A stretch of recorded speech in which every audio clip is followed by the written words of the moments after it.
Hello, everybody. This is episode number 15 of the Riff Talk With podcast. My name is Paul Misko, and my hair is getting ridiculously long, and it's a big, stupid mane. Thank you real quick to everyone who came out to our Columbus show. It was great to see dudes and see you next Tuesday. Samara, everybody killed it. It was Sean's first show back with us. He fucking killed it. Just amazing show all around. Thank you to everyone who came out, especially the people who traveled really far.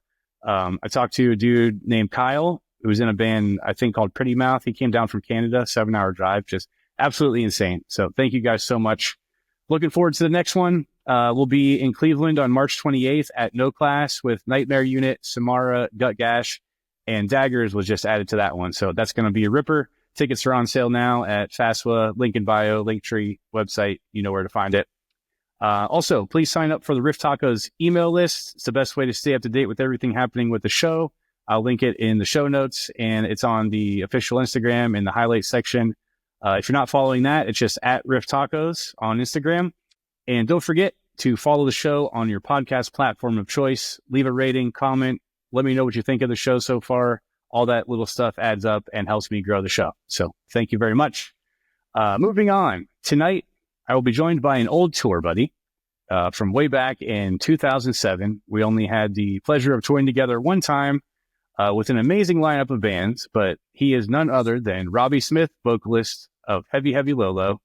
I found this tour pass I posted earlier, and look at this insane lineup of bands. It was from a second story window headlining tour called the Dudes in Paradise Tour, with Cancer Bats, Heavy Heavy Lolo, Tony Danza Tap Dance Extravaganza, See You Next Tuesday, Nights Like These, and Devil Wears Prada.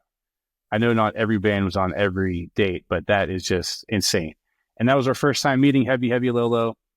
We quickly became buds with them, and we would grill out in the parking lot on this little grill that we brought in our trailer and just party with them and drink with them. They were just great dudes, put on a killer show. So I'm excited to catch up with Robbie, see what he's been up to since the last time I saw him, which to 2007. That's insane. I know Heavy Heavy Lolo has some new music out.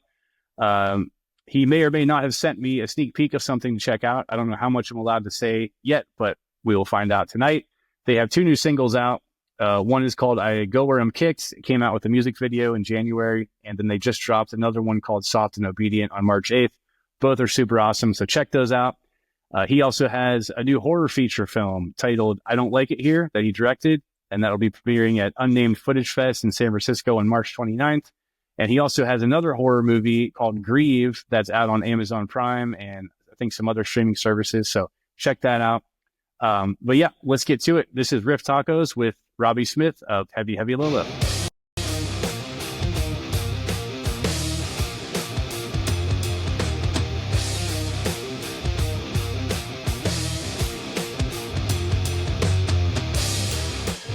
Mr. Robbie Smith, what's happening, dude? Not much. Existing. How are you? I'm doing all right. Good to see you. I think it's been, I don't even know how many years now, like 18 years since I've seen you probably. Yeah, quite a while.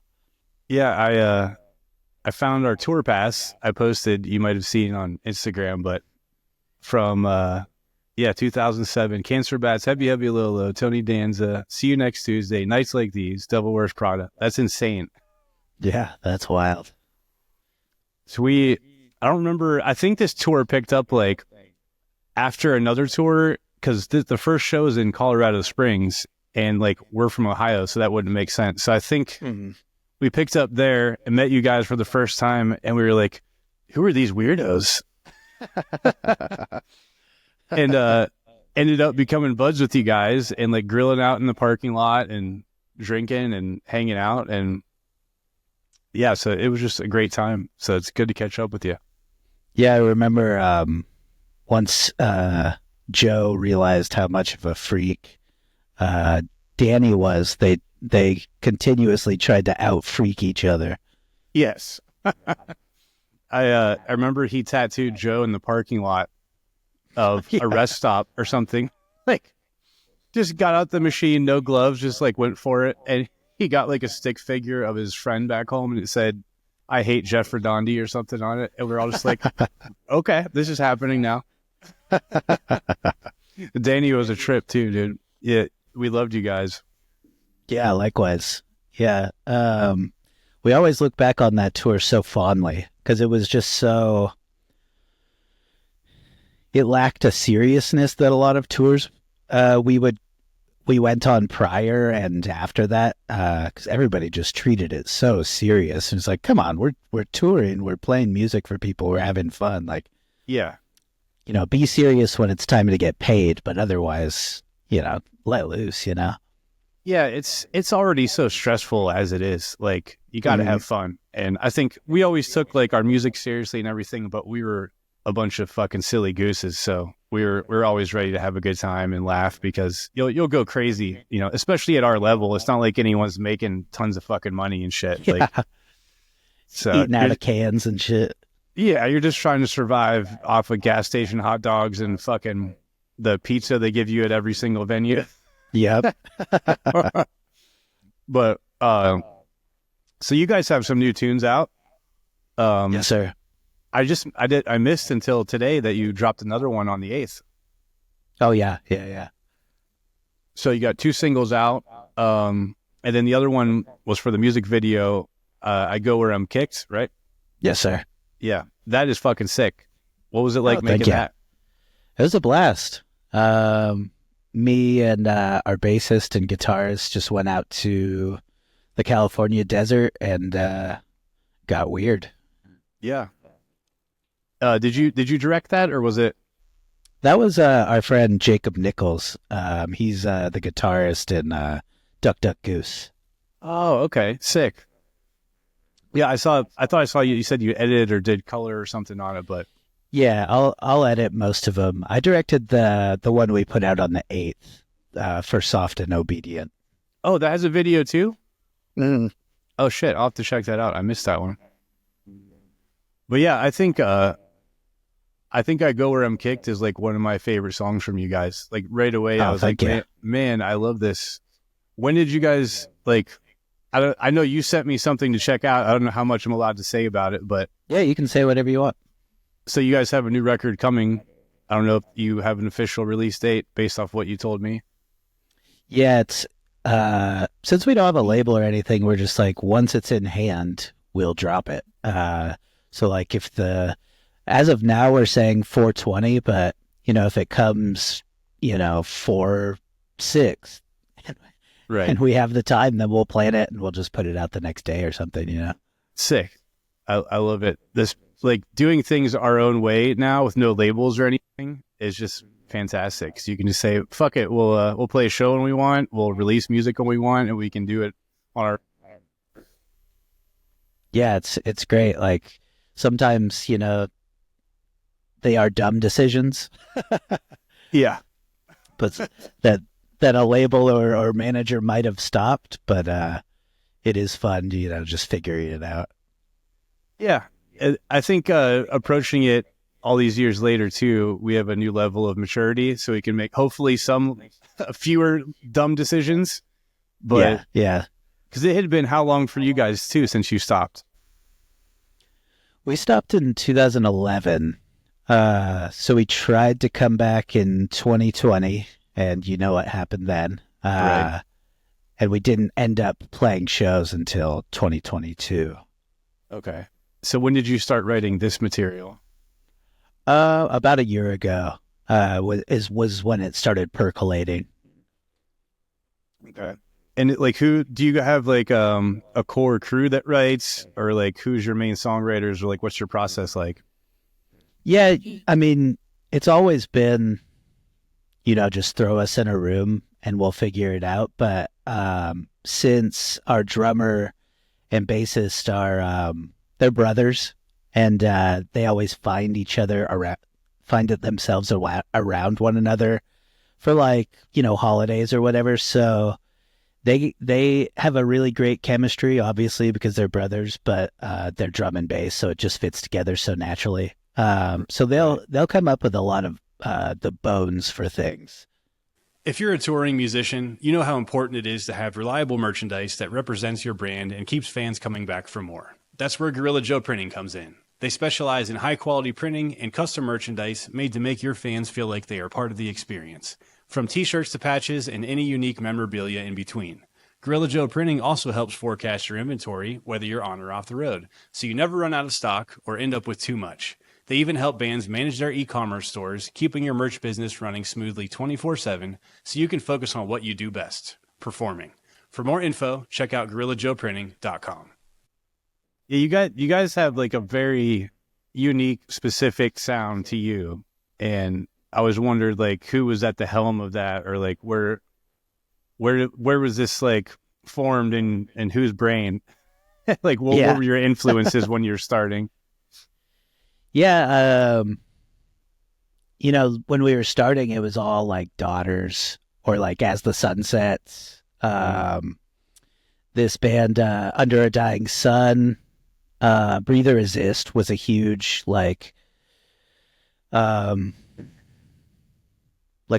something we aspired to be, especially live, was with Breathe or Resist. But yeah, like, and then of course, Poison the Well and all that type of stuff steals into our style with like the breakdowns and stuff like that. But yeah, mostly a lot of screamo, a lot of like spazzy stuff. Arab on Radar, The Locust, Blood Brothers, that type of stuff.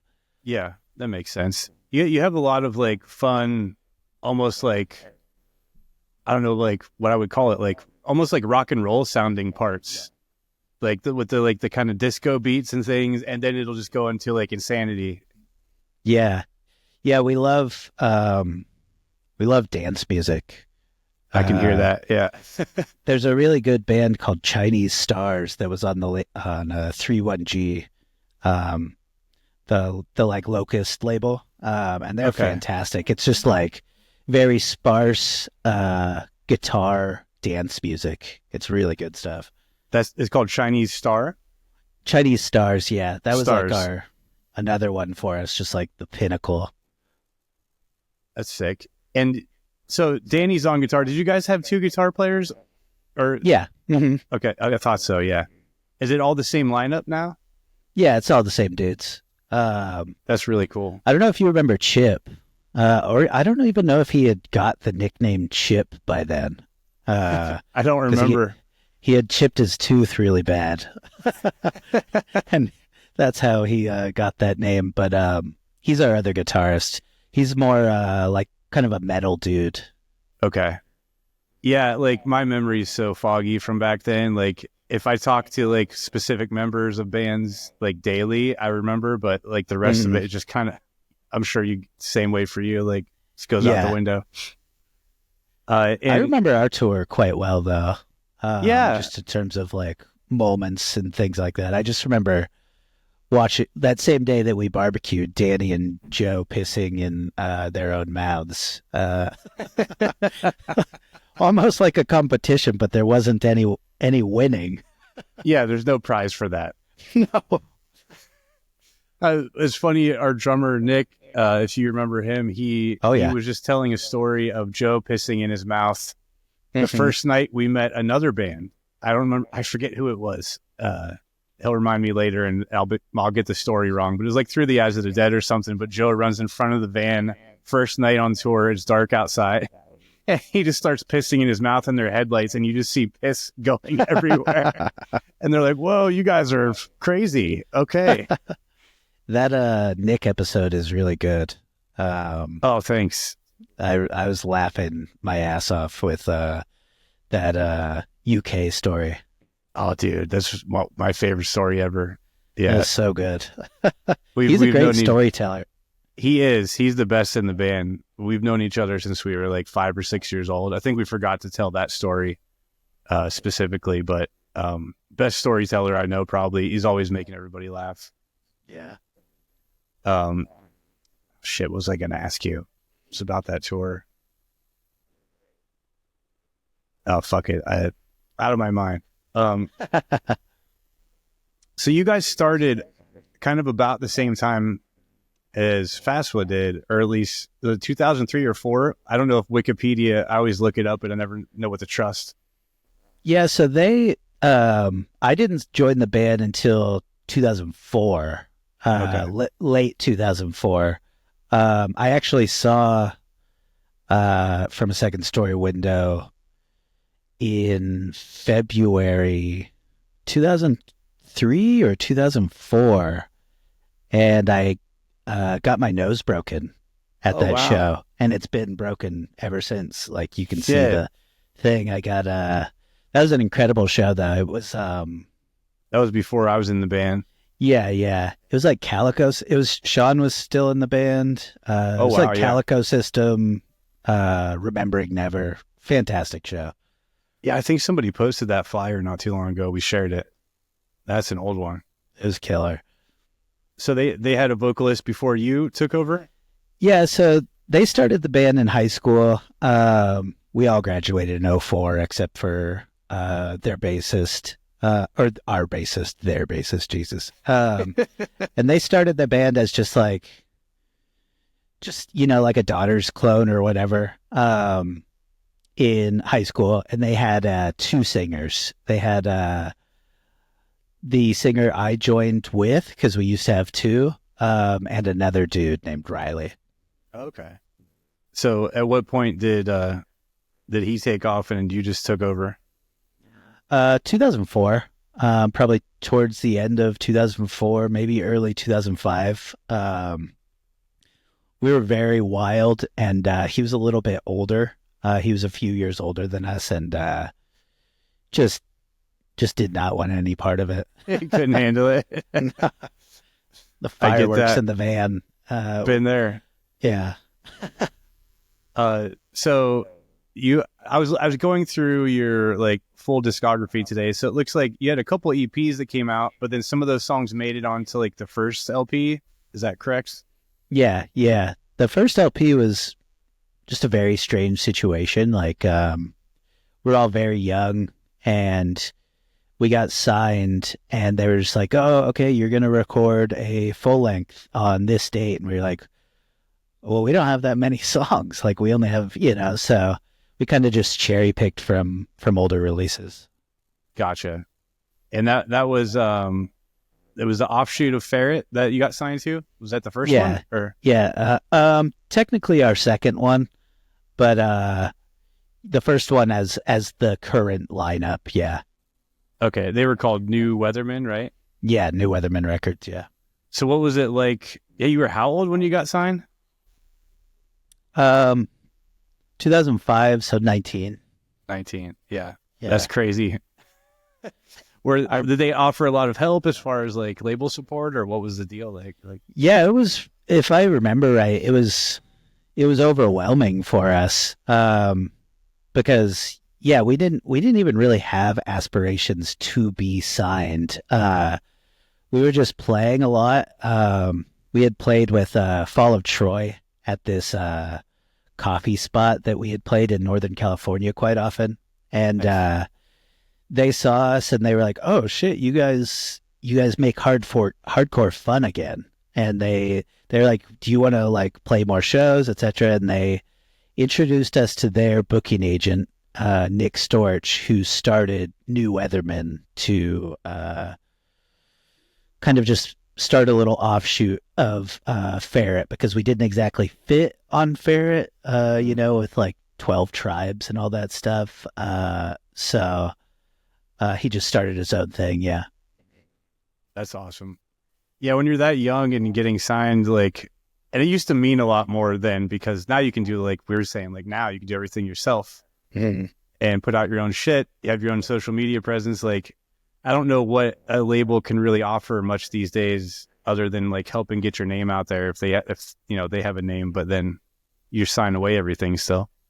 Yeah. Even like, you could achieve that with a PR guy, or a good PR person. Like label stuff, it's really for kind of just to front money these days. And that's what we were using it for back then. But now you get to a certain point, especially as an adult, where we're all working or, have something going on where we could just be like, okay, well, we'll just front that as individuals or as a band with, band money or whatever. Right. And when you're 19, any kind of money is hard to come by. So yeah, like someone calls you like, hey, we want to give you, $5,000 or $7,000. And you're like, holy shit. Yeah. We made it. when we recorded that first one, they booked us time up in Washington, because previously we had only recorded with, friends. And so they booked us something in Washington with a reputable producer and all this, and we were just like, whoa, whoa, whoa. It was like, stars blinding our eyes, just like, whoa, we get, this amount of money to record. And it's like, man, it would have been nice to just keep some of that and record shit. with a friend, which we did do eventually. But yeah. What studio did you go to up there? I don't remember the name, but it was with an individual named, the guy that owned it was named Tom Pfaffel. And he had recorded, like Great White back in the day. Rest in peace, Tom Pfaffel. And the other engineer was Casey Bates. But it was in Black Diamond, Washington, which was like 50 miles outside of like Bellevue, Washington, or Seattle area. Okay. What was that experience like? Because my first time in the studio from a second story window, it was like a real studio. We went up and stayed there, for a month. Was it like a similar deal? Yeah, they had an apartment like attached to it for bands. It was unhinged. Yeah, because we were already kind of like a party band, so we were in the middle of a forest with nothing to do. So we just smoked copious amounts of weed, drank ourselves into stupors, and then would just wake up and record. The dude who owned the studio was also a weed smoker, so we got along really well. This sounds very similar to our story. Just we had this table we'd sit around every night. There's like above the studio there was an apartment with like 3 or 4 bedrooms. It's like a little bit different now, but it's the same place we went back to this last time to record the 2 singles. And we had this table we'd sit around till God knows what time in the morning, just drinking, stacking beer cans, smoking weed. And you just wake up and you go record music the next day. It's beautiful life. It's the life, yeah. Now I can't handle the hangovers the same, but yeah, you get stir crazy too anytime we're in the studio now. It's just like, because you don't want to just drink away your day these days, I mean, I couldn't. I would just fall asleep. Yeah, exactly. It's like I don't have that same. No. Yeah. I'll get drunk when it's done. Yeah. And so after that LP, did that bring a lot of like your first large tours for you guys, or like where did that kind of take you? Yeah, it did. It also helped that our label dude was a booking agent, so he's always been a really like just a legendary booking agent. He still books huge acts. So he got us on some very big tours. I think we did that record before we met you guys, though. Yeah, because I joined the band in 2006. So if we met you on this tour, then that was 2007. Yeah. Yeah. So what would you say was like your favorite tour of that time? We toured with Thursday. That was really cool. Shit. Yeah, Thursday, Murder by Death, which was incredible because I love them. We I've would have listened to them never in a while. been able to tour with them otherwise. Like it just wouldn't have made sense. But this tour, like, just bridged so much. So it was Thursday, Murder by Death, and Fear Before. So sick.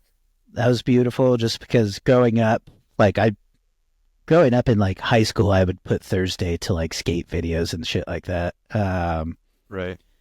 And we eventually did a Poison the Well one as well. That like Poison the Well was my favorite band in like freshman, sophomore year. So yeah, same here. That just broke my brain. Yeah. Did you guys always kind of feel like the odd band out? Yeah, big time. Yeah. Even when we were touring with,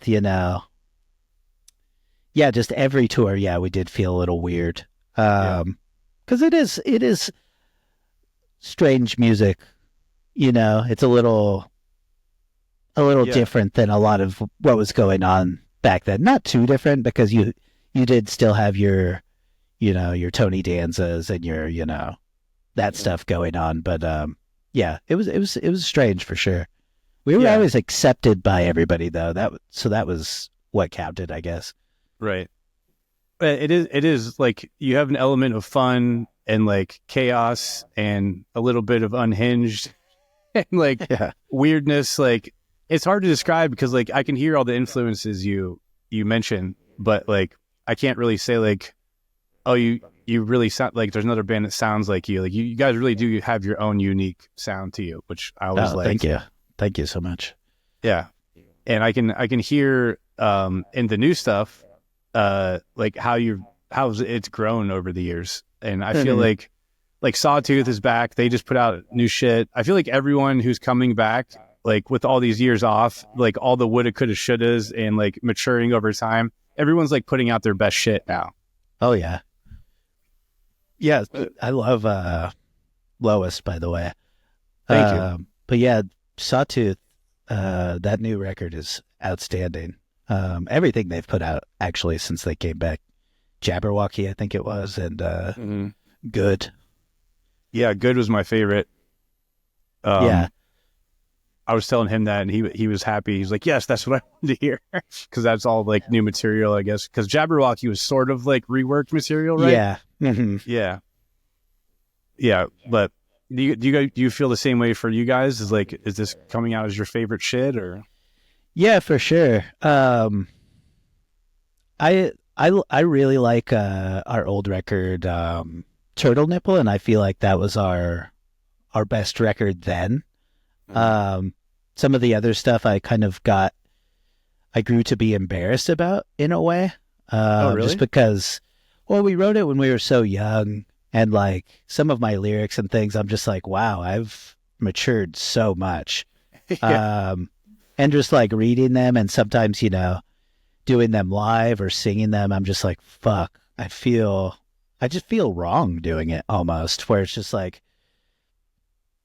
I don't know, I just feel like an idiot or something. But I've grown past that just a little bit, just to, accept the time and place that we created those things. But yeah, I do agree that this new stuff is us at our most mature, but without losing that kind of like carefree spirit, I guess. Yeah.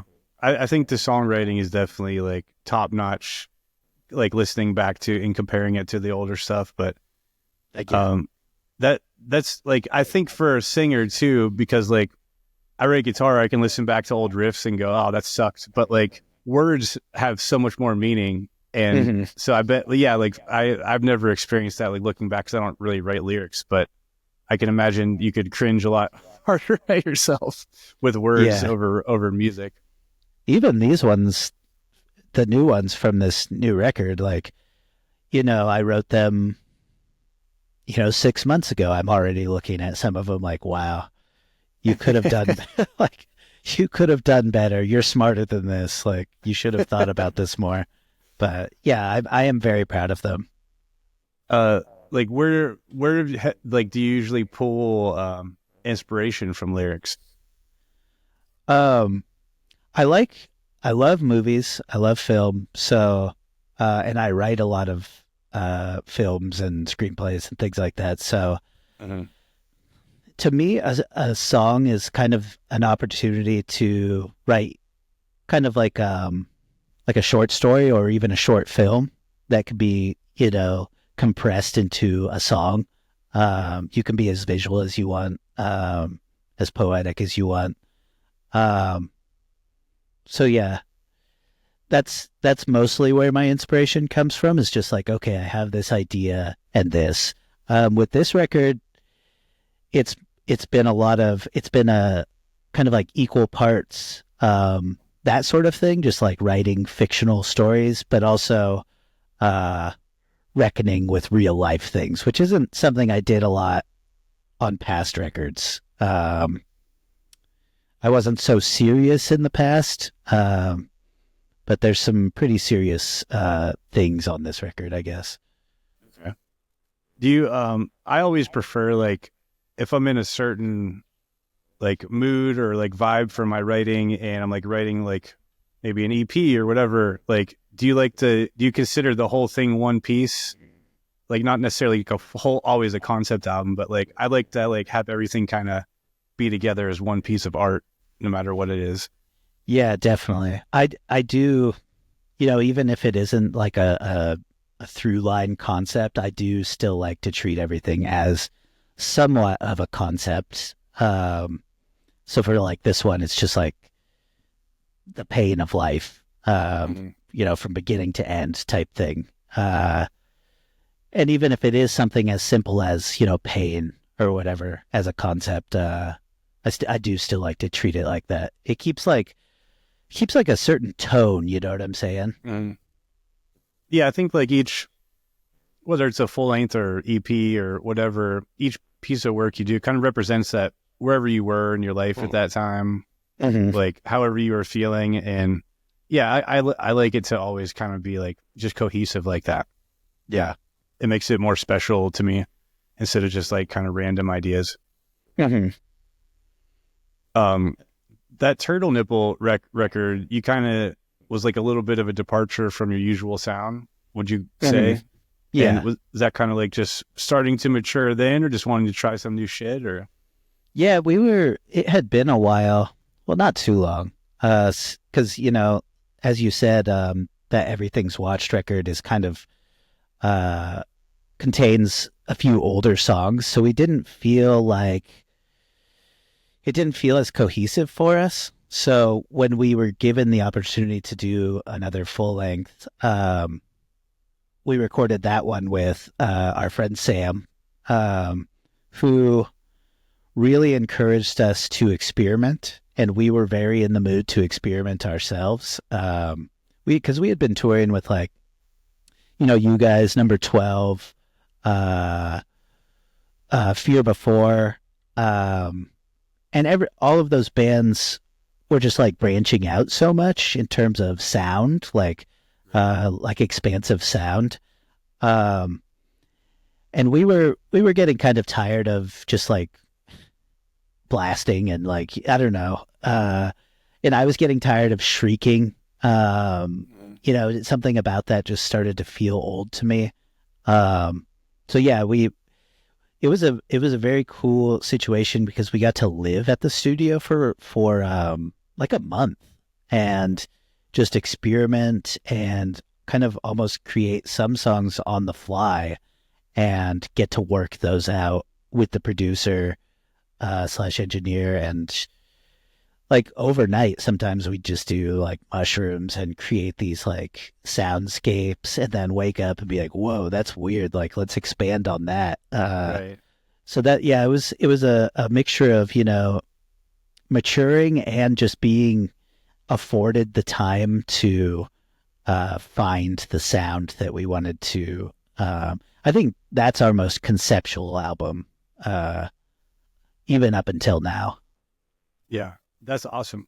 I've never had the experience of having the time to actually write there, other than like fix a couple parts or transitions that aren't working or things like that. But to have the opportunity to like show up there and kind of relax and like let that atmosphere of the studio kind of guide you, and yeah, get fucked up too. Yeah. But see what comes out. That would be fun. Yeah, you like watch, the Beatles, the Beach Boys, whoever. They would never, they would write everything in the studio, and they would just record it. And so I think we were trying to emulate that, just sort of like a past process that had never been, because up until then it was all recording studios in garages or houses, or then we finally got that taste of the one in Washington, and what that could be. So right. And it too, like I've always felt like sort of rushed, like you're going to the studio on this date, so you want to get X amount of songs done, and you're trying to get them all finished before you get in there, and then you get in there and there's not much time to play around and experiment. It's just get them down. And then after playing them live, like 3 to 6 months later, all the best ideas of how you could have done this or that always come out after playing them for so long. It's always, no matter what, no matter how long you played them before you went in the studio, it's always afterwards, like all the good shit comes out. There's got to be a word for that, because it's that way with every art. Like, whether it be an illustration, a movie, a song, an album, like you're always thinking about what could have been, which I think that's a good thing, to never be, happy. True. Or and content, I guess. Art is only abandoned, never finished, right? Is the saying. Mm-hmm. But I think it's also those little things that you come up with. You couldn't have come up with them until you had time to sit with a finished product for so long. Mm-hmm. And that's why it happens. Yeah, that was a great part of this new one as well, is that we got to demo a few of the songs months prior, and then just sit on those and pick them apart, so that when we did finally get into the studio, we had all kinds of complaints and opinions and ways to fix those songs. Right. And so how many songs are on this new guy? Was it 12? 12, yeah. Yeah, I listened to it right when you sent it to me, and I listened to it a little bit again today, and it sounds fantastic. I think it's some of your best work, and I'm a fan for sure. Hell yeah, thank you. So I have to watch that music video for the second single. I didn't know you dropped one. Are you planning on more videos for this one, or?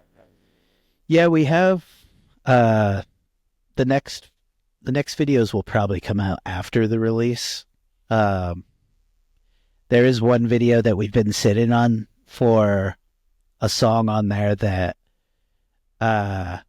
we were like, if we put this out before the album, people are gonna be a little confused or get the wrong idea, just because the song is so weird. Right. So yeah, we're gonna put that out later. Okay. And like, so that back to the video for the first single, you shot that where? Somewhere in the desert, you said? Barstow, California. Barstow, okay. And was that all like your concept for it? It was a joint thing between me and Jacob. Yeah. I love the blood pouring down you out of nowhere, like on the bridge of the song, or whatever part of the song you call that. Yeah, I'm obsessed with blood, of course. I'm just obsessed with the look of a human being covered in blood.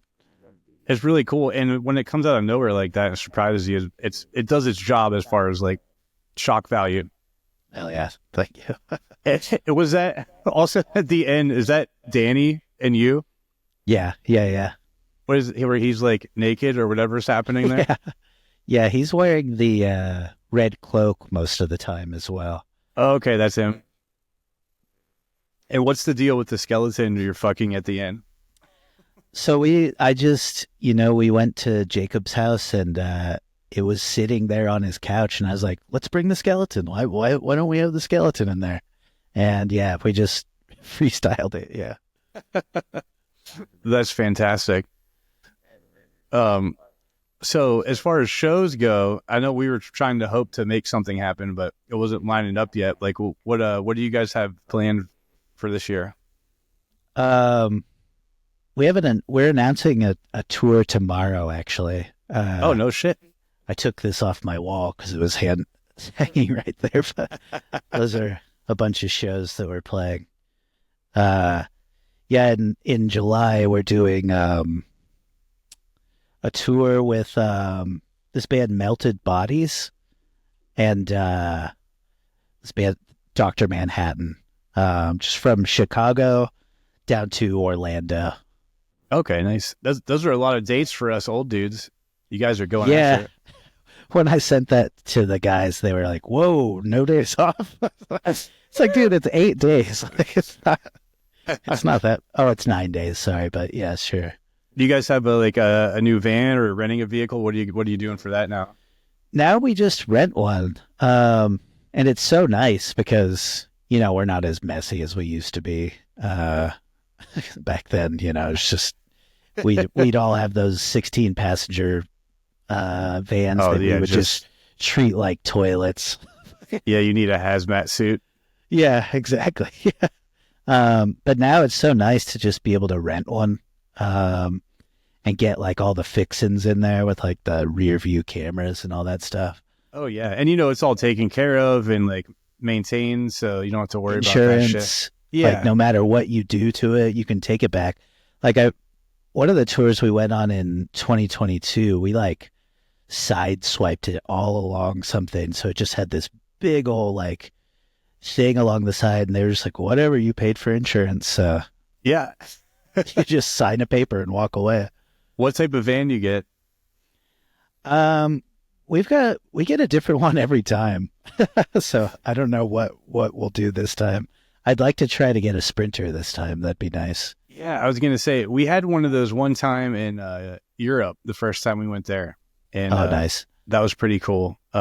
Nothing compares to a bus, but it doesn't make sense. I was listening to you talk about the bus thing, and the one time we were in Europe, I regret having a bus because we did the same thing where it's just like you go to sleep, you close your bunk, you close your window, and you wake up at the next venue, where it's like, looking back on that at this age, I'm like, man, I would have been staring out the window, looking at every little thing, just appreciating it. Whereas back then, it was just like, let's get fucking absinthe and Jaeger and this and just smoke a ton of weed and then go to bed at 5 a.m., wake up 1 p.m. at the show and be like, oh shit, let's do it again.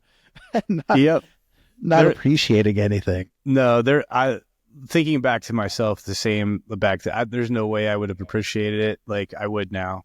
Like I think we saw Stonehenge staying up till like 5 a.m. one night. Like that was like magical when you're just wasted and drunk and you look out the window and the sun's coming up and you're like, holy shit, it's fucking Stonehenge.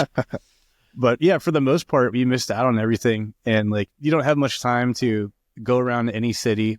The dude from Norma Jean was talking about that. Like, he said he would do walkabouts, he called them, in each city, and like while everyone else sat back and like just drank or whatever, he's like, I'm gonna miss out on all these awesome places by just sitting at the venue and doing nothing or sitting on the bus. So he'd go out and explore and like, just go see things. And that's what I would definitely do now if we were out on the road all the time. Yeah, it would get discouraging back then though, not having any money and being in those places. Yeah, that's a big part of it. Yeah, I could walk around and I could look at this stuff, but I'm starving and the venue has food. We went to Japan in 2023, and as an older person, it was just so nice to be like, I'm exploring. I'm going to go look at stuff. I'm going to appreciate stuff. I'm going to enjoy the culture, not get absolutely shit-faced and go to sleep. Did you went with the band? Yeah, we went in 2023, yeah. Oh, holy shit. June. That's awesome, dude. I always wanted to go there. How did that opportunity come up?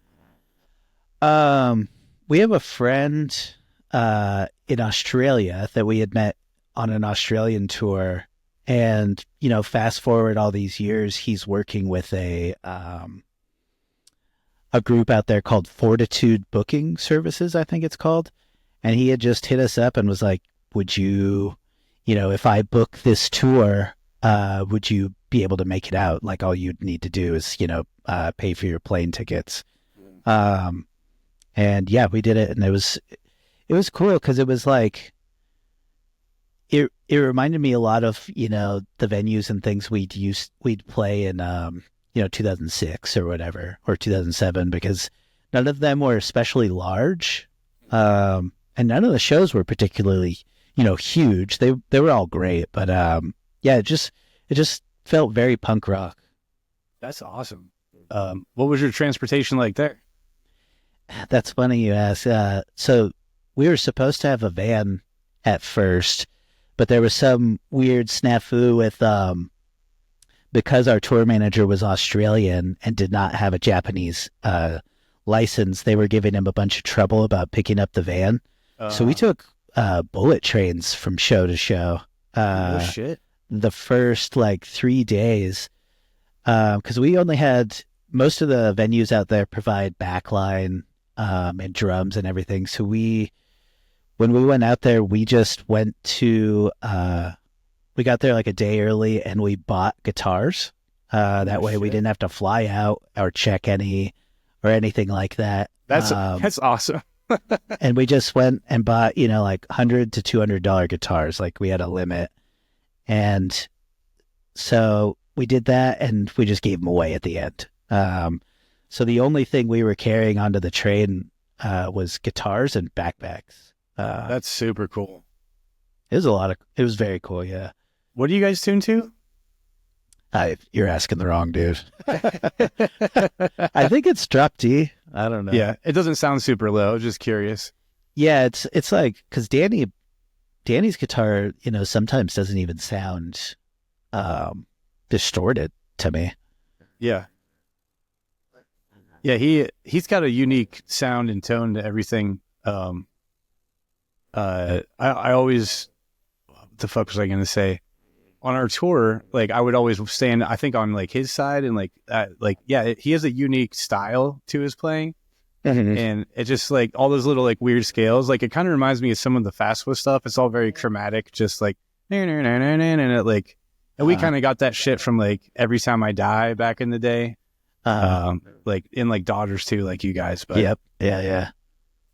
I always loved your or his guitar tone, and I think it adds to your sound, like kind of like dude from Sawtooth, when he's saying he's like his guitar was almost clean. He refused to tune down because everyone was tuning down. He's like, we had to talk him out of tuning up. Yeah, it's just to do the opposite of what everyone else was doing. So we're tuned to A, we're super low. That band was a huge inspiration in our earlier stages as well. I forgot to drop Sawtooth. Yeah, I didn't realize when I went back and looked at the timeline, because I was like, why didn't my other band, Robinson, play with them? It would have been a great fit. And they had already done their thing and been broken up before we really did shit. They're kind of like the godfathers of the whole MySpace grind thing. Did we ever play with Robinson? I don't know. We came out to California, I think twice before I left. That would have been in like 04, 05. So there's a chance we did, and we had no idea. Because I swear, I don't know if it was you guys or the Great Redneck Hope, because there was a few bands. We played with one of you guys in Missouri at some place. It wasn't the Creepy Craw, but I'm pretty sure it was St. Louis, and it was I don't remember. Very that was possible. Like late 05 or early 06, something. Yeah, very possible. I left that band in summer of 06 to join Fastwa. Yeah. And I was also way more drunk in that band, so the memories are even even harder to pull out there. I wanted to ask you something else about Japan. But how long were you there for? We were there for a total of like 8 days, I think. Yeah. Would you say that was one of your favorite places? I've always wanted to go, and I feel like it would be one of the places that feels the least like home. Yeah, it was one of my favorites. Cause I love Japanese film.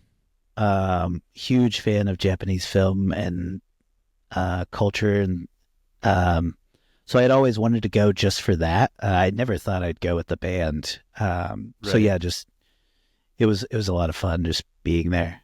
Especially in 2023, like you guys were gone for so long, and to come back and do something of that magnitude is really sick. Yeah, it was really wild. 'Cause the fans there are, a lot of them were kind of older. Like they had got someone brought our Turtle Nipple Japanese release out to one of the shows to get signed, and I had seen photos of it in the past, like very pixelated small photos, but to get to see that release in person, like my lyrics in kanji, I think it's called. And it's just like, whoa, this is so that's cool. fucking crazy. Yeah, and to have someone from to be in their country and bring it up in their language for you to sign, and you're there all those years later. Because that record came out, and was that 2010 or? I think it was 2007. Oh, okay, that was earlier. Mm-hmm. So you guys split. You said in 2011. You made it a lot further than we did. So then you didn't try again until 2019. You said right before COVID. Like 2020. Yeah. So what kind of sparked that after all those years? Like, I don't know. It's fun. That's a good question.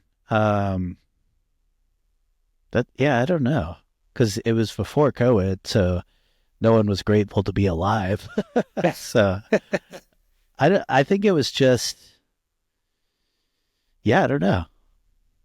We just hit each other up. And let's fucking do it again. Yeah, I think I had made like some shirts maybe. And I was like, hey, I'm going to make these shirts, blah, blah, blah. And then we were like, should we do some California dates? And then it just started snowballing from there. Yeah.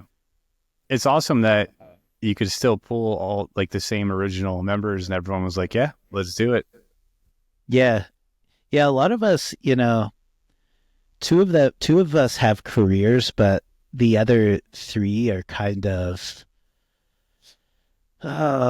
just nomadic, and kind of I was going to say outlaws, but it's not anything that dramatic. But like I make movies and draw stuff. I don't have a real job. I literally scrape together. I'm still in the same boat I was when I was touring, where now I have a bed and an apartment, but it's still, I have no money in the bank. Yeah. But I'm doing that's what worth I love, it for your freedom, though. Yeah. Yeah, exactly. Yeah. So yeah, it was kind of easier than I thought it might be. Because Rue, our bassist, is kind of like a scientist and just has like a lot of leeway with his job, and then Chris, our drummer, is a chiropractor, and he also has some leeway. So. He's a literal scientist. I thought you were like making an analogy. No, Rue like works in like some forestry stuff with trees. I couldn't even begin to explain the science, but yeah. That's great. Yeah, we were lucky to pull it off too, because like Rob hadn't played guitar forever, Nick hadn't played drums at all, and like we were just kind of like, well, let's see what happens. Before we announce anything, let's just see if we even should attempt this, so we don't look like idiots. So we can just go. No one will ever know that we were gonna attempt it, and it sucked. But yeah, it was good to see Joe still getting down like he used to. In that Columbus video that someone posted the other day. But he was still doing his screams and. Throwing the bass all over the place. I was like, wow, that's really good to see. That used to be some of my favorite stuff when I used to see you guys. Yeah, he's always been a maniac. I was stuck in that corner in that show. I couldn't move. As the first show, I was using a wireless because I always had a cord. And I was like, yes, this is going to be awesome. And I'm stuck between him and this low ceiling in the corner. And I'm like, God damn it. So there's like one spot I run out when I had like a moment between him and Sean to like scoot through the middle, go up to Nick real quick and then run back. But it's just so fun to be able to be playing again. Like I'm thankful for every show, because we can't do like a tour. Maybe like 4 or 5 days would be the max if it was something we really wanted. But to get to do anything and do like a little weekend here and there, just it means the world to everybody. Yeah, it's a blast. It's tough too, though. These old bodies, like they're not. Oh yeah, my ass is sore right now. I don't even know why, from like carrying shit up. I don't know clenching. Yeah, clenching and this old 40-year-old ass and nerves on stage. But so you dudes. What did I say? You split in 2011, got back together in 2019. And so how did that escalate from like shirts to like, let's do a couple shows to, okay, we're going to do a whole new record? Yeah, that's a good question. Our band, it's funny, like we never historically have never planned.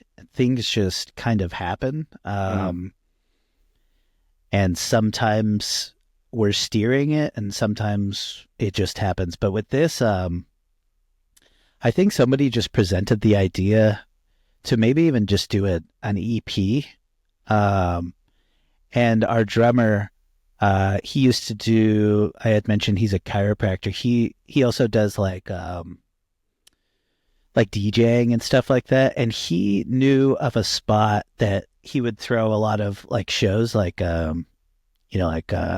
house shows or like, what do you call it? Techno? House techno, whatever that's called. I know what you're saying. I don't know either. Yeah. He would do that at this like this place in Santa Cruz called Lupin Lodge. That was like it's a nudist colony. Oh no, shit. And he was like, hey, like when we presented that idea for the songs, he was like, oh, we can write them here.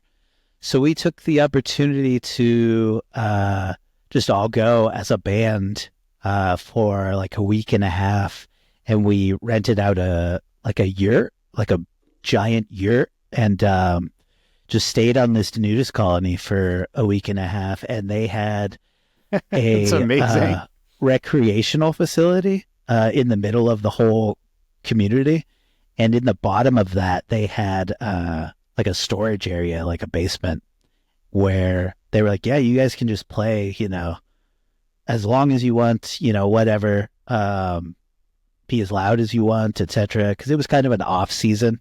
It was super rainy, so the people that lived there, but they didn't have like a lot of visitors. But yeah, it was fascinating, just like getting naked or like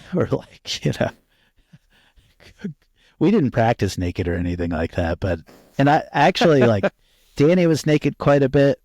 The only time most of us would get nude is like when everyone was asleep, because they had like a really nice pool up in the mountain on there, and like because it's in the Santa Cruz Mountains, so it's just like so picturesque, hella fog, hella trees, right? Just very beautiful, organic. And they had a pool and a hot tub and like a sauna and stuff. So at night, when most of the community was asleep, and it wasn't so awkward, we'd go up there as a band. Right. So is it like frowned upon to wear clothes there if you're like there as part of the community? No, and I thought that's what it was going to be. So I was super nervous. Because I was like, I'm not going to jump right into this lifestyle. But no, like usually during the day, like our yurt was right next to the kitchen. So like a lot of people would be in there wearing clothes, and we were like, this is weird as hell. Yeah. But then like we were next to like the big like recreation field, and you would just look out and see, bunch of nude people just chilling. Yeah. I imagine you'd prefer people wearing clothes around the food though. Yeah. I can't imagine like making tea with a hot kettle with your dick out. So you guys wrote this record in a nudist colony. We wrote a good chunk of it, like a quarter of it there. Yeah. And then the rest we wrote in the studio. That's really cool. And are you guys all spread out now, or how many people are living in California still, or?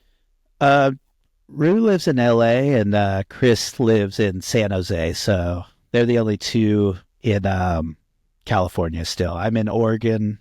Danny's actually Danny lives in California now too. He lives in San Diego. And then Ship is in Texas. Okay. Yeah, I don't know if Danny remembers long time ago. It was like what, 2010 or 11. I was living in LA, and I tried to write, or I did write a tattoo shop comedy pilot. I was trying to sell and like shoot a pilot presentation, and one of the characters I wanted to base off of him because I just like thought he was such a character. Yeah. And I either emailed him or texted him or something. I was like, dude, would you be interested in just playing yourself and just coming down here and just being you? Because it would be amazing. And he was like, yeah, I don't know if I can make it. And it never happened. But I literally wanted him to be a character in the show. He'd be great, just with his terrible tattoos. Yeah, it was supposed to be like It's Always Sunny in a tattoo shop instead of a bar. So just really stupid. That'd be great. He did some acting for my newest film that's about to come out. Oh yeah, I mean, and he's great. Ask you about that. He's a great actor. So if that does ever come to be, you should still pursue him. Oh yeah. Oh, it's been like 13 years since, but yeah, we shot one episode. I wrote like 5 more. Tried to get meetings with, you know how it goes there, jumping through hoops, and people are like, I work at Comedy Central, and it's like they don't really. Yeah, and I can get the guy for this. And I did that for a few years. And I was like, you know what? This isn't for me. If I want to create shit, I'll just do it on my own. And yeah, exactly. Yeah. I mean, it's the same thing as making music. Like once you figure out that you can just do it on your own, then it's liberating as fuck. Especially with like technology growing, like just like it did with music, you can do everything in a home studio if you want now, like for much cheaper than before. And I mean, cameras are getting cheaper and audio gear. So like you can literally do whatever you want now. Yeah. Your phone shoots 4K. So yeah, I shot our music video on my phone. Exactly. Yeah. Yeah. I just I started filming like some social media type videos just for work for people and like whatever. And I was like, wow, like I only had the 14 Pro or whatever, but I was like, this looks fucking good. I bet I could shoot a music video on it. And the guys all trusted me. So we just took a day. We had no budget and just did it in Joe's basement of his screen printing shop. And came home and edited it in CapCut. And I was like, well, there's my first music video. I'm pretty happy with that. So yeah, I mean, yeah, you edit it as well. What do you use? Did you say? CapCut. Oh, okay. Yeah, if you know how to edit, then that's so much of the work already done in terms of just like creating things. Because it's such a huge kind of like barrier to get through. Yeah, because you can make like a lot of crap footage work if you're a decent editor and figure out how to like cheat this or make that work. Like, oh yeah. So if you have a lot of great footage, then it's just like gold. But color correcting is where I need to learn. Oh yeah, that's a blast. I do that, but I'm very, very much a beginner. You know, especially compared to like the dudes with like the full on coloring consoles with like all the knobs and like those don't have the slightest clue. It's wild. CapCut has like great filters like built in, so like you got like, oh, this one's the Oppenheimer filter. And I just put that on, and you can use the slider to adjust how much it affects. And then I'll do like a little bit on my own, but like that looks pretty goddamn good. I'm happy with that. Yeah.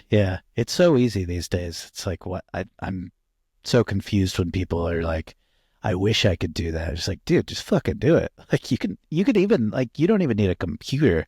You can do everything on your phone. Yeah, like the phone, if you have anything past like an iPhone 12, 13, it looks fantastic. And then all these editing programs are free. Like DaVinci Resolve is free. CapCut's free. You can edit like really sick shit on just your phone for like no money. And you just got to do it. Yeah, I use DaVinci to color. Okay. I edit in Premiere, but I color in DaVinci because that's what I learned on. Yeah, I don't remember how I found CapCut. Maybe because it's like connected to TikTok somehow. Hold on, my cat's okay. And then I checked it out, and I was like, I'm a complete beginner. So looking at like Premiere compared to CapCut, it was just much simpler and didn't have a lot of the extra shit I didn't need. So I was like, let me just start here, and then I just stuck with it, and I haven't run into like a roadblock yet. So we'll see. Yeah. Did you always like want to do film, like even when you were playing back in the day, or just something that came up later? Yeah. Like all my entire life, I was a movie kid. Always begged to go to movies, always rented movies with my dad every day or every weekend on school days. And yeah, I just never, it was similar to music. I was just like, that directing, making movies is for, rich people. Like, I was like, I'll never be able to afford a camera. I can't afford film school. I can't afford X, Y, and Z. So just growing up, it just seemed so unobtainable. But it was the same thing with music. It was like, okay, I can't afford a guitar. My parents are going to buy me an instrument. But then you realize it's like, okay, wait, I have a throat. I can acquire a mic somehow. I can use somebody's amp to sing out of. And you just make it happen. And it's the same thing with film. It's like, once I was done with the band, I was just like, whoa, what do? I want to remain creative. Back then it was still a little tougher to get into because, your phone did shoot back then. It did film, but it was nothing like it is now. But a friend of mine, he had got a new camera, or his dad got a new camera, and was like, hey, do you want this camera? And even that was kind of old consumer tech because it was the same kind of camera I used in like high school, and I was acquiring it in 2013. But I got that camera, and like around that same time, this competition came out to create a short film, and I was just like, well, here's all of these things falling in row for me to get started. And that was my very first short film in 2013. And like, once I got the ball rolling, and like I got a bar to let me use it as a location. I got all my friends to come out and like piece together a computer, just borrowing stuff from friends and learning to import it onto the computer and edit it and all this shit. Once I had done that, I was like, oh shit, there's no stopping now. Like, I'm just like, why would I stop? Because you get so addicted to it, especially, once you see what you've created, or once you can successfully trick people into acting, or like trick people into showing up to be extras on a movie. It's like, oh fuck, this is like the coolest feeling in the world. Because it's very much like being in a band and getting people to come to a show, and just being like, surprise, like, I got you to be here. Now I get to do something, with you or perform for you, etc. Right. Yeah, that's super cool. Like I kind of felt the same way. Like when the band broke up, I was still living in Ohio. I had no money. I had no job. I had nowhere to live. And I was like, I got to do something creative still. So I was like, I have a friend in LA. If I could figure out how to get there, I can go and maybe try to do stuff in movies, or write, or, direct, or act, or just try everything and anything, just to try to have a new creative career. And so I got a shitty job doing telemarketing, lived at my friend's house for free, saved up $5,000 over a year or so. And then I just went out there with like no plan and like tried everything. Now here I am back in Ohio playing it from a second story window again, but it was a great experience. LA's a trap though. Like, yeah, there was a time when you did need to be there to create something, or to get your foot in the door, or anything like that. But I think, a few years before COVID, that myth started to deteriorate. And then once COVID hit and everyone was doing the exact same things they were doing on Zoom, like pitch meetings, reads, all that stuff, and they realized that they didn't need to spend, X amount of dollars to fly out to LA to sit in a conference room for like 15 minutes and be told no or yes or whatever. It's like, it just doesn't exist anymore. Thank God. Yeah, that's great. I guess that was the mindset I had in 2009, especially not ever being there. But that it's like kind of broken that, and a lot of shit's happening in other places now. They're shooting in Austin, Atlanta. Atlanta, Canada. So I wanted to ask you more about your both your movies, Grieve and this new one coming out. But you had reminded me, you touched on when you started, and like you personally, how you got into music and you got into singing. Like, so you had mentioned maybe I'd play an instrument, but then couldn't afford it, so let me just try singing instead. Or how did that happen? So yeah, in like high school, I just I went to high school in a very small like oil town in Central California. So the concept of like even like punk and like metal less so, but like those things just were very, very niche. Like if it was, in LA, if it was like 10 times as niche in this place called Taft, California, which is like a very small oil town 30 minutes outside of Bakersfield, California. Okay. So like when I was wearing, skinny pants, it was hell, dude. Like just like trying to get through the day as a high schooler in that town wearing skinny pants was just fucking hell. I'm sure. But yeah, eventually being weird enough and just convincing other kids to be weird with me, we started a band. Yeah. It's like a very silly, like Thursday type band called The Manor in like 2002 or something like that. Just very, it was like a mixture of like the old version of Screamo, like 90s Screamo, and like a mixture of like early 2000s Screamo, like Thursday and Boy Sets Fire and all that stuff. Nice. So you were right away into singing. Yeah. I didn't, like I said with the instrument thing, like we were like getting like government food and stuff like that. We were poor as hell. So just like the thought of getting an instrument or even asking and being rejected like by my parents, it was just like, I'm not even going to try. But then like being exposed to it, going to shows, you're just like, oh, I could do what that guy's doing. And of course you have, imposter syndrome, et cetera, like getting into it. But it's like, once you start, it's the same thing as what we were talking about with film. Once you start, it's like, oh, this is my thing now. Like this is, I want to be those guys on the stage, And yeah, just once it took hold, I just eventually ended up in a metalcore band. And then that metalcore band played a couple of shows with Heavy Heavy Lolo, and here I am now. Yeah. Oh, okay. That's awesome. Mm-hmm. Yeah, that pivotal moment once you like realize like, hey, this is something. Especially if you weren't into like, I was never into sports, and my mom was forcing me to like I grew up an only child living with my mom. My parents were divorced, so like she's like, well, he needs to play sports. He's a guy, like go play soccer and baseball and try karate and all this shit. I liked karate, but that's just because I liked movies. Like, yeah. I wanted to be like Ninja Turtles and shit. So like, I never really fit in anywhere. I never liked anything. And I was like, made me feel like a dork.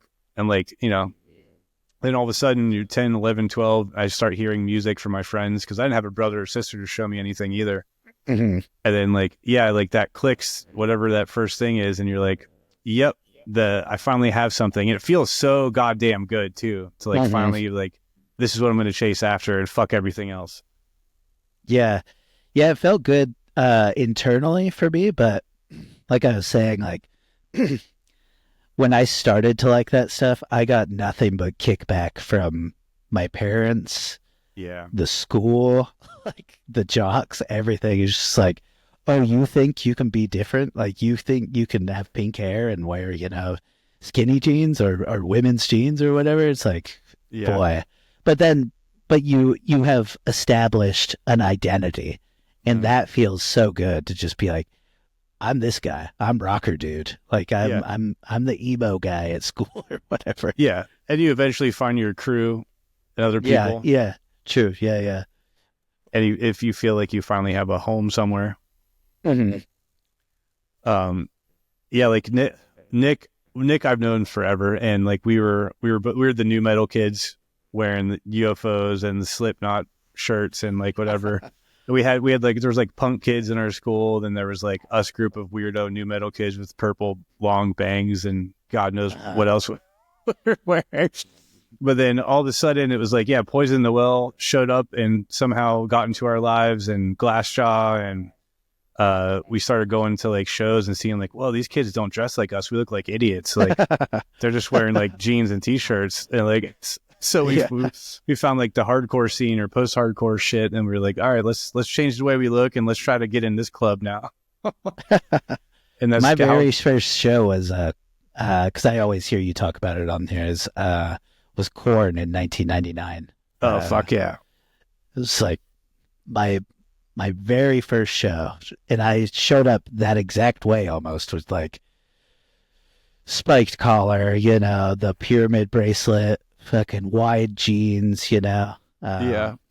So yeah, it's always nice hearing that from other people in this scene. Like, yeah, and now it's cool again. It's all coming back. yeah, isn't that wild? Good, that's nice. I can't stand it anymore. I mean, I can still listen to like Life is Peachy and the self-titled album and Follow the Leader, but like anything else from that time frame, I just can't do. Like Coal Chamber. Like I didn't like Coal Chamber then. Oh, I loved it. I loved it in 7th grade. I thought even then I thought they sounded like really shitty Korn. They were just like on a whole new freak level. Like they were kind of darker. I was big Limp Bizkit, Korn, Slipknot, Deftones, obviously, Mudvayne. I was never the biggest Linkin Park guy, but for some reason they blew up and they're still huge. But yeah, for some reason I was just a Korn person. I mean, I liked that Limp Bizkit record with I think it was called $3 Bill, y'all. Yeah, I found that today when I was looking for this tour pass and shit. I used to love the smell of that booklet of that record. For some reason, they smelled differently back then. But yeah, I didn't stick with Limp Bizkit past that one because that record they screamed a lot more. So I was like, okay, this is my thing. It was really, really gritty in comparison to everything else. Mm-hmm. But yeah, my first concert ever was Tattoo the Earth tour, 98, I think. And was that Head PE? Or 99. Yeah, Head PE was on it. Sepultura, wow. Slayer, Slipknot. There's a ton of bands, like all the bands I was listening to. I think Seven Dust. Wow. But like Slipknot, their self-titled had just come out, and they were headlining over Slayer that night. Like, oh wow. And I was just like mind blown. And we got to meet some of them like by the side railing. They're all in their masks and shit. And I'm like 15 years old, losing my mind. But yeah, that was my first experience. And then fast forward, not even 10 years, and Nick and I are on the road together chasing that dream. So it's like he's always been there, you know, with me, whether we were in different bands or not. But without the UFO pants. Yeah. At one point wore the girl jeans, and now I'm just like regular Levi's guy. Yeah, I cannot stand anything slim post 35. Like I'm just like slacks or like relaxed fit jeans. Like there's no point in like this whole skinny jean thing anymore. No. Yeah, being comfortable is fantastic. Yeah. How old are you now? I'm 38. Okay. I just turned 40 end of January, so I finally hit. I'm officially old. Are you younger than the other Fastwell guys? I think I am the youngest, yeah, just by a month. Nick turned 40 right before me. And Nick's been in the band for quite some time, right? Yeah, I think he joined since in the beginning. 2002. Like they were a new metal band before he joined. Yeah. And they had the Robinson drummer. Asphyxia or something you said? Or? Aphasia. Aphasia. Yeah. That's what it is, yeah. And a different singer before Sean. But yeah, so he joined in 2002, and then I joined in 2006. And then, yeah, we broke up in 2009, 8. Yeah. And here we are again, all doing the same shit. Yeah, I'm sure I nerded out to some of the guys in the band that, like in 2007, just because, like, in high school, I was a huge From a Second Story Window fan. I think I found you guys on hxcmp3.com or something like probably. that. And because me and my buddy Marshall, we would just sit there. We had an ROP class for print shop in high school, and it was like an hour and a half. So we would just sit there completely left alone by the teacher and just browse hxcmp3.com, just downloading every single band we could find on there and trying to, because it wasn't all hardcore. It was just like everything. It just became like that underground place to find new bands. Because mp3.com was like kind of a wasteland at that point for like heavy music. But yeah, once HXC MP3 showed up, it was like, oh dude, it was the worst site design, but it worked. Yeah. I remember them telling me, because I wasn't in the band, I think I tried Voodoo once, was #1 on the site for like weeks and weeks, and they were like losing their mind about it. So like that is like another way they got out there, aside from like sending out shit to people on Lambgoat. Just like, send us your address, we'll send you free shit, which is so smart. But yeah, that hardcoremp3.com just blew them the fuck up.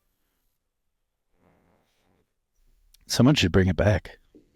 Yeah, like I guess they kind of did that with Bandcamp. When did Bandcamp come out? Yeah, true. I don't remember Bandcamp being a thing until... Yeah, it kind of just appeared, huh? And like, I was in a pop punk band for a little bit in LA. That was the first time I like heard about it. Someone was like, "You guys on Bandcamp?" And I'm like, "What the fuck is that?" Yeah.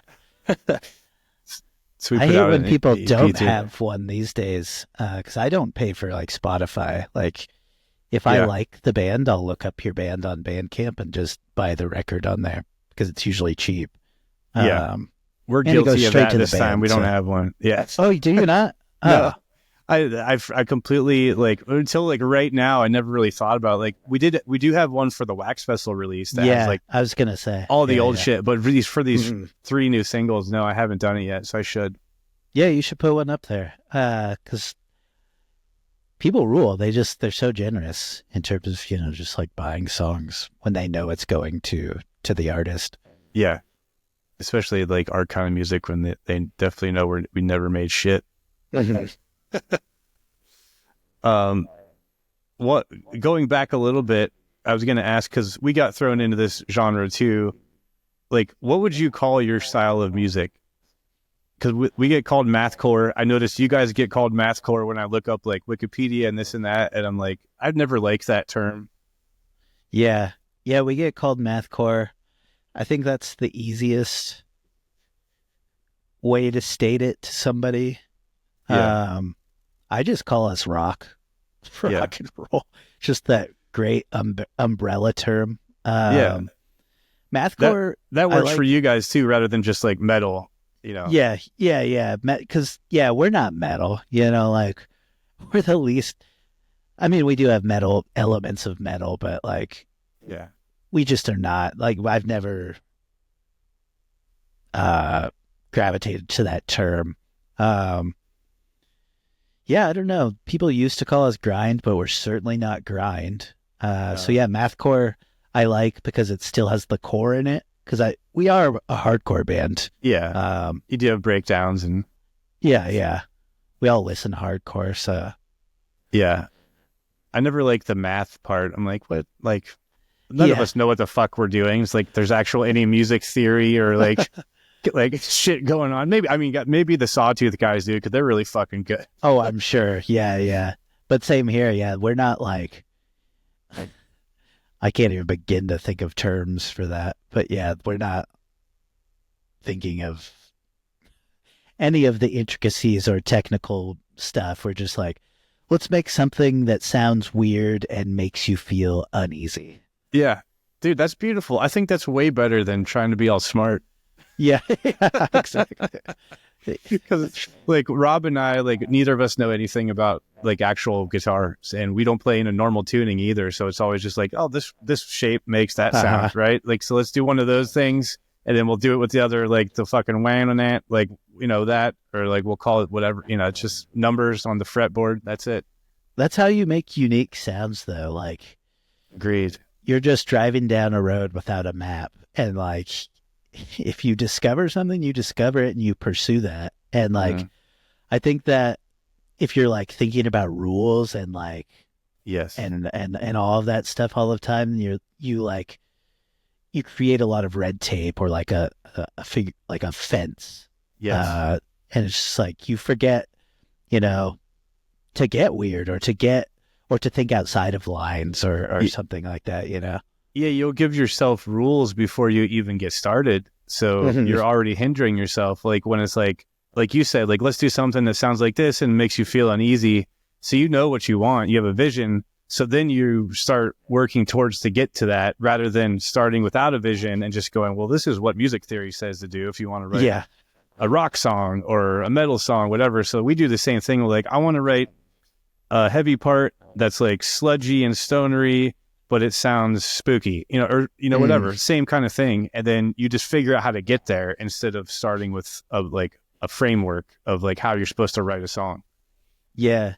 We have one song on the new one where we tried to make anti-music, like without actual note. I mean, of course they're going to be notes, but like it's song 6 on there. It's called Mouthful of Soup. It's also the one we're not going to release the video for until after because it's just like, it's garbage. Like we did it on purpose. I think I came up with the idea where it's just like, let's make a song where it's just not music. Like it's just sounds like they kept trying to play like riffs or chords and stuff like that. I'm like, no, like it can't be music. Like it has to be like, it just like sounds like somebody sounds like a shitty Guitar Center or something like that. And like that sort of thing is my favorite thing about making music, period, is just experimentation and like trying to do things outside of the box or just think differently or whatever. Yeah, there shouldn't be any rules. No. Rules don't belong anywhere in art, no matter what type of thing you're doing. Because then you just create boring shit that's like everybody else. Yeah. There's a place for it, but it's not for me, you know? Yeah. Yeah. There are some things that are helpful. Like, I feel like I've gone my whole life without knowing how to really play music or write music. I think now that I've kind of established I have my own way of doing things, it would be helpful for me to learn and like some of the basics to help me get there quicker when I'm like, oh, I need this kind of scale. And instead of going da da da, like trying to find it, like, oh, that's the fucking Midlothian mode thing. Just do one like that. I just made up that word. It's like a street name here. Yeah, but I wanted to go back to your movies too now.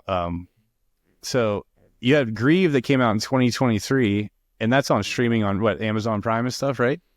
Yeah, it's on Prime. It's on Tubi for free. Screenbox.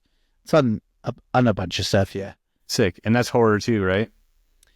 Yeah, it's like a horror drama. I'm very into European cinema or just like art as cinema. So it's got a very large helping of that going on. And so it's very slow. What was it like putting that one together and making that happen? Was that your first feature? Yeah, it's my first feature. I had said I would make one before I was 35. Like once I had started to make, shorts and things like that and realized that I could, I was like, I must make one before I'm 35. So I set that into motion, and COVID being what it was just like, okay, I have so much time to be creative and to just think. But I had also lost a friend very recently. He had took his own life, and that's essentially what Grieve is about. It is a horror film with ghosties and things like that, but it is about like suicide and what brings you to that. So yeah, over COVID, I just was like, okay, I have all this time. I'm gonna write a feature. I wrote that with I co-wrote it with I wrote the bones of it, but the bass player of Horse the Band is like my guy, my partner. Okay. I write pretty much everything with him. And so we wrote that, just going back and forth, and eventually moved to, my mom lives in Massachusetts, and I knew that, she lived on a farm with her husband. It's this like historical farm that they renovated, all this crap. But I wrote this film with that farmhouse in mind, because I knew I had that location. And then writing that script, I just inserted things that I thought I might be able to get, like a liquor store, an office, and all that stuff. And those were very easy to acquire. So yeah, I wrote it around those things and about my friend. And I had done a short film, Stephen King adaptation in 2020, right before COVID as well.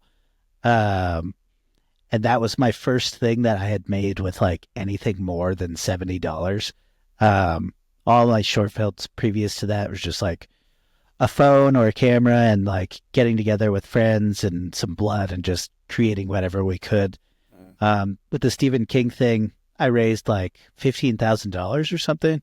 Sick. Or no, it was only 9,000, and then somebody generously put more towards the film. Sick. Did you do like Indiegogo or something? Yeah, we did Indiegogo, and then a couple of friends put together the rest of the money, and we made that in my hometown, and it just like doing that with like my first crew.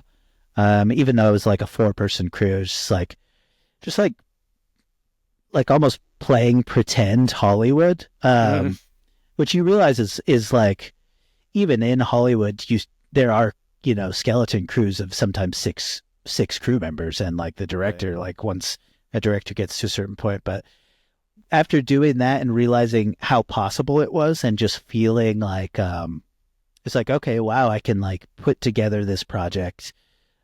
I can get people to show up, I can find actors. I know that I know what I'm doing. I was like, okay, I think I am ready to create a feature around these locations. And yeah, it just happened. I did an Indiegogo again, and raised a little more money. We made Grieve for 16,000 altogether. So awesome. Yeah, I think, yeah. Yeah, I'm very sorry to hear about your friend too. Oh yeah. Thank you. I'm going to check that out later tonight once we get off here. Yeah, I always, that movie is very much for me, which is funny because like your first feature should usually be something, I don't want to say marketable because I'll never make, marketable movies, but it should be something to grab the eye of potential future investors, etc. But right. I'm so into, I just had all of this stuff that I wanted to get out, if not for my friend, but also like these obsessions I have in film and movies, like just really long takes, that isn't done a lot in America. Like a lot of people do like oneers and one takes where it's just like a flowing camera, but I'm talking about, just static camera, one takes. Right. I really wanted to get a lot of that out of my system, and I'll continue to do that for future films. But this film, I'm always so, one, because it's my first one, two, it's my baby, of course, but I'm always like, you're not going to like it. Like anybody I talk to is just like, listen, I know it's a horror movie. It's what I'm saying it is, but you're not going to like it.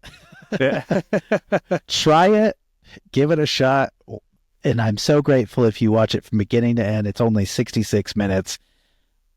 And I love it. I'm very, very proud of it. But to the regular movie watcher, like the first scene is like 2.5 minutes. The camera does not move. And it's a guy crying on the ground with like an orchestral score. Like it's very much,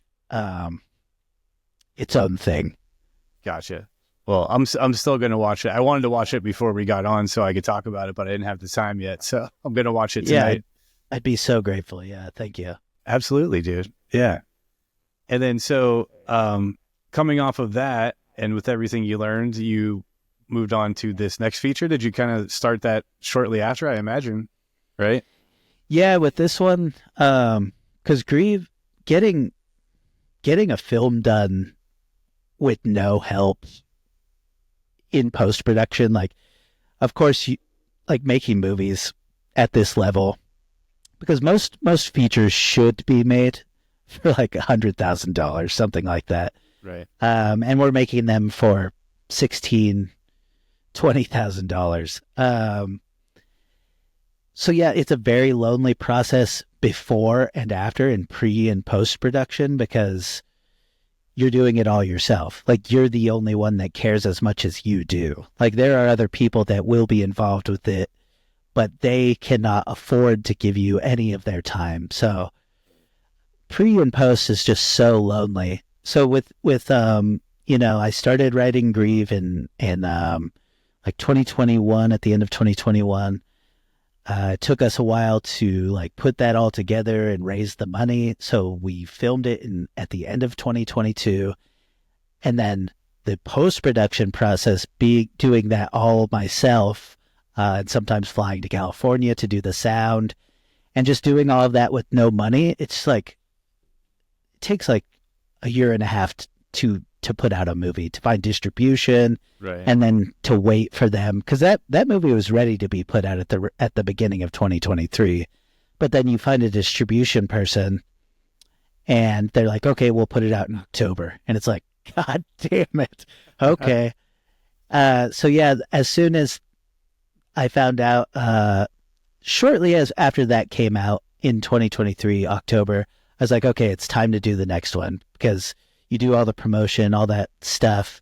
And yeah, I thankfully had a good friend of mine come to me, Sean McDonough, and offer to produce the movie for a chunk of money. Like I said, altogether, this new one costs about $20,000 with his contribution, what we got from Indiegogo, and some of the production stuff.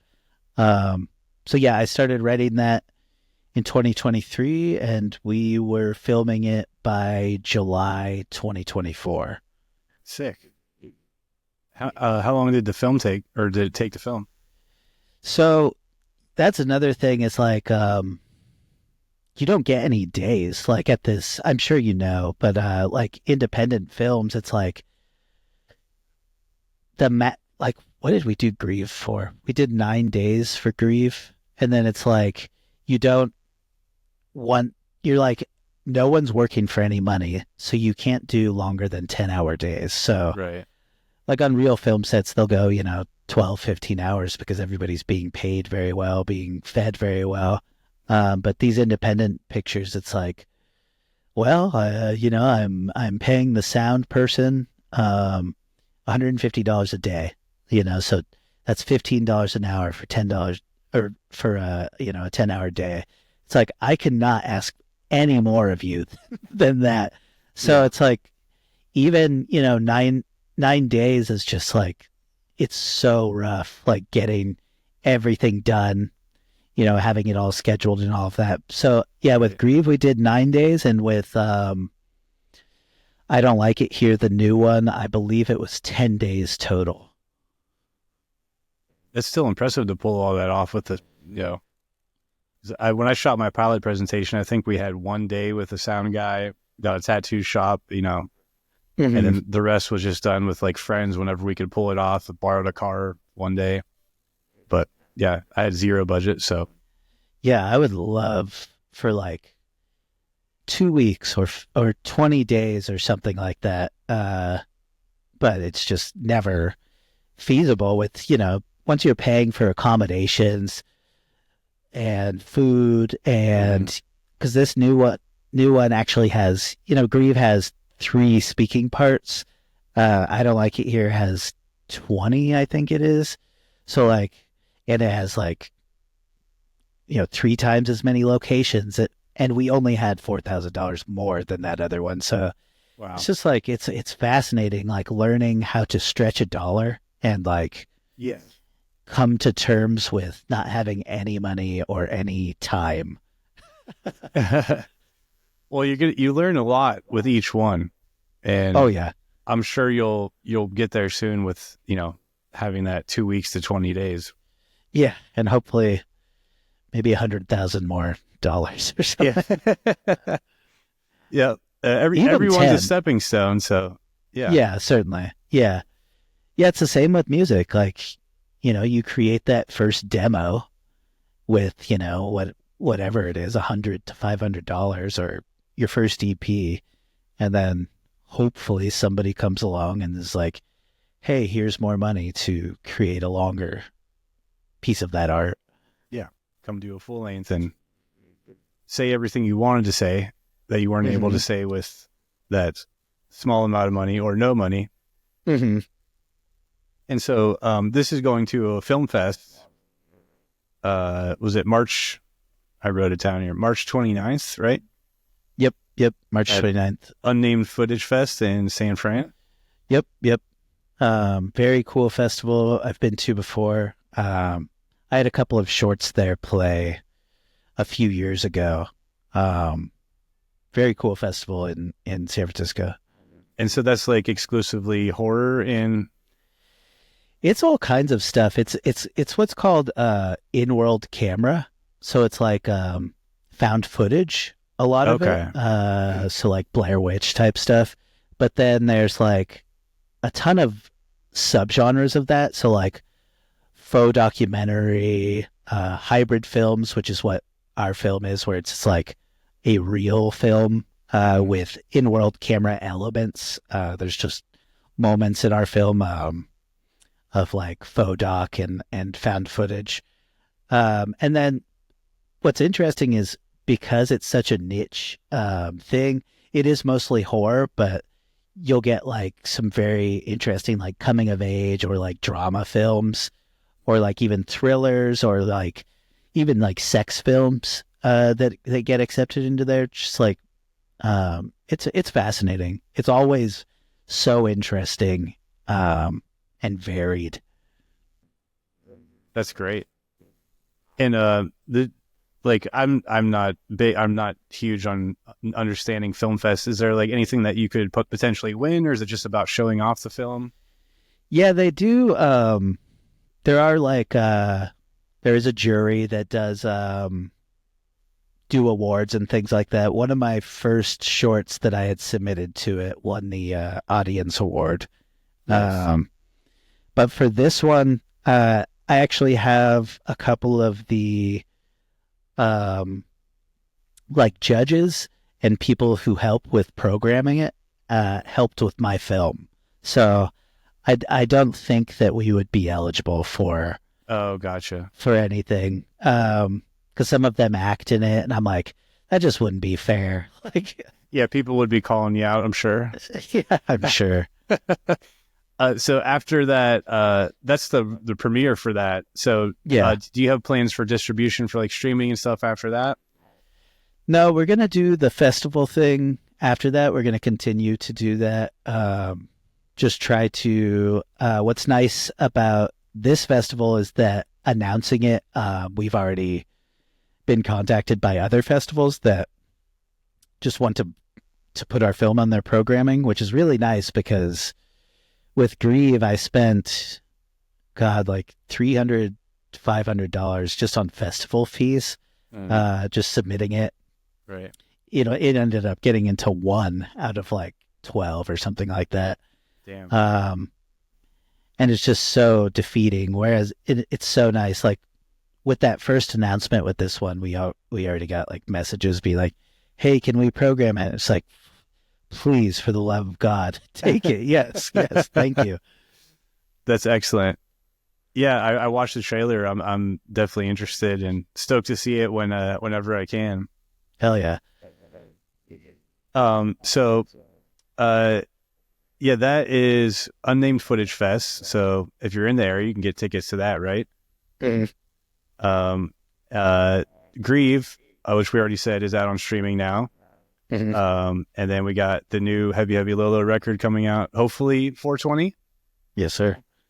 Sick, dude. Well, yeah, I need to check out the other music video for the second single that just came out. What was that song called again? Soft and Obedient. Soft and Obedient. So yeah, check that out. Also, check out, now I forget the other one. I'm a terrible host. What's it? The new movie? Which one? I go where I'm kicked, right? Oh, I go where I'm kicked. Yeah. Yeah. Super sick music video for that. That came out in January. And yeah, keeping out for the next record. What's the name of the record? Pain Olympics. Pain Olympics. That's sick. And very you guys. I love that. Yeah. But yeah, you can follow Robbie on Instagram. His film, I Don't Like It Here, is I Don't Like It Here film, right? I Don't Like It Here .film, yeah. .film. Okay, I'll link everything in the show notes and description and everything. And then obviously follow Heavy Heavy Lolo. Oh yeah, thank you for having me, Paul. It's been a absolutely, blast. Dude. It's been a pleasure. Love to have you on again sometime. Thank you, everybody. Have a good one. See you on the next one. Bruce.